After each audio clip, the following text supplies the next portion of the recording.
Pushteti i faraonit dhe përballja e tij me profetin Musa a.s. Në historinë e njerëzimit kanë ekzistuar shumë mbretër dhe sundimtar, por pak prej tyre kanë arritur një pushtet dhe arrogancë si ai i faraonit e Egjiptit.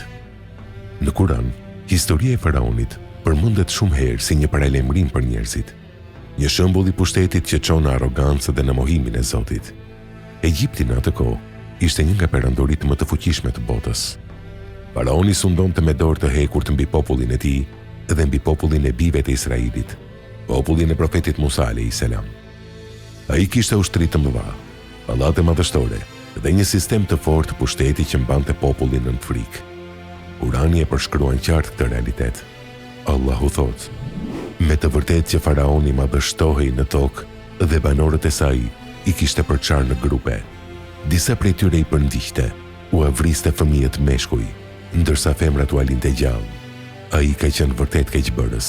Surja Kasas 4. Ky ishte një regjim i bazuar në frikë dhe shtypje. Populli Musa i jetonte në robëri. Ata detyroheshin të punonin në rënd dhe të duronin pa drejtësi të shumta. Frika nga faraoni ishte aq e madhe sa njerëzit dridheshin vetëm duke dëgjuar emrin e tij. Por arroganca e tij nuk ndaloi vetëm tek pushteti. Faraoni arriti deri në një pretendim të paimagjinueshëm. Ai pretendonte se ishte Zot. Kurani përmend fjalët e tij të tmerrshme kur ai u drejtua popullit. Unë jam Zoti juaj më i lartë. Surja Naziat 24. Në një rast tjetër, ai u tha njerëzve të tij: dhe faraoni thërriste popullit të vet: o populli im, vallë, a nuk më përket mua sundimi i Egjiptit dhe i këtyre lumenjve që rrjedhin pranë meje? A nuk shihni? Surja Zuhruf 51.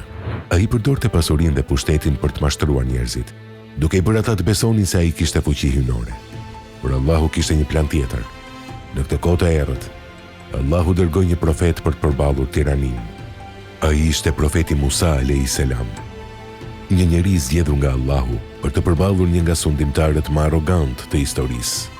Kur Allahu i shpalli Musait misionin e tij, ai dha një urdhër shumë të qartë: shkoni tek faraoni, sepse ai e ka tepruar. Surja Taha 43. Por Allahu gjithashtu i dha një këshill të rëndësishme Musait dhe vëllait të tij Harunit: flitini atij fjalë të buta, se ndoshta kujtohet, friksohet. Surja Taha 44. Kjo ishte mëshira e Allahut dhe ndaj një tirani si faraoni. Kur Musa a.s. hyri në pallatin e faraonit, ai nuk kishte ushtri, nuk kishte pasuri dhe nuk kishte pushtet. Ai kishte vetëm mesazhin e Allahut. Ai tha faraonit: unë jam i dërguar i Zotit të botëve. Surja Araf 104. Por faraoni reagoi me përbuzje.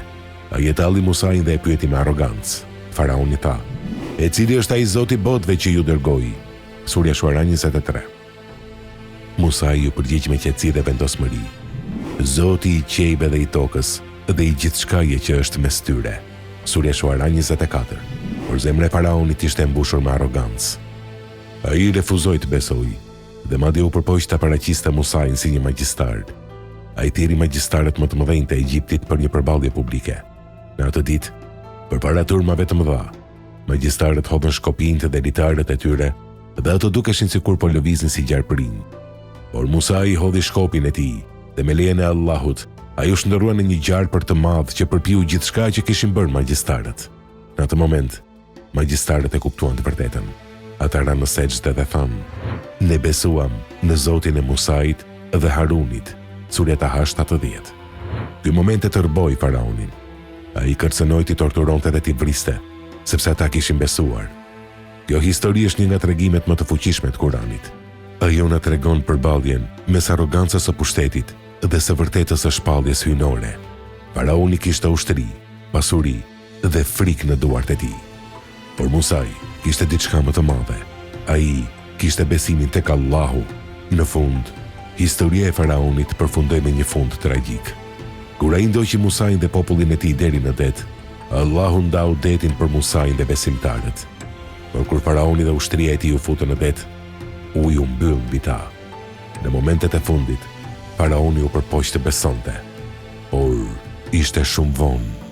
Historia e faraonit mbetet një nga paralajmërimet më të mëdha për njerëzimin, sepse ajo na tregon se pushteti pa për ulësi, çon në shkatërim, dhe se askush, sa do i fuqishëm të duket në këtë botë, nuk mund të sfidoj fuqinë e Allahut.